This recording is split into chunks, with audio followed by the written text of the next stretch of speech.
اسلام، السلام علیکم رحمۃ اللہ وبرکاتہ۔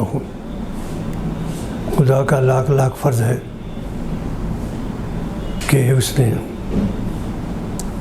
ماہ رمضان کے ہم پر نازل فرمائی اور ہم مسلمانوں نے اللہ کے حکم پر روزہ رکھے اور اس کی اطاعت کی، اور اس کے سلسلے میں ہم اللہ پر بھروسہ رکھتے ہیں، اس کے سوا کوئی دوسرا نہیں، اور ہم ہمیشہ رمضان میں اللہ سے دعا کیے کہ اللہ رمضان کی رحمتیں برکتیں اسلام پر خاص طور پر مسلمان پر نازل فرما۔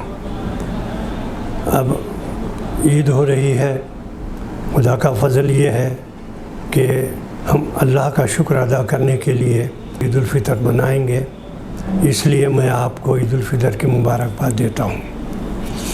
ہمیں امید ہے اور مجھے بھی امید ہے کہ ہم نے جس طریقے سے اس مہینے میں اللہ کے احکامات کی پاسداری کی، اسی طریقے سے بیندابی کریں گے۔ یہ روزہ نماز ہمارے لیے لازمی ہے، اس کے سوا ہم کوئی دوسرا کر ہی نہیں سکتے۔ آپ دیکھتے ہیں کہ وہ لوگ جو اس وقت پریشان ہیں عالم اسلام میں، وہ کس قدر پریشان ہے کہ بولو مت۔ فلسطین کو دیکھیے، غزہ کو دیکھیے، دیگر ممالک میں دیکھیے، یوکرین میں دیکھیے، مسلمانوں کے حالات انتہائی خراب ہے۔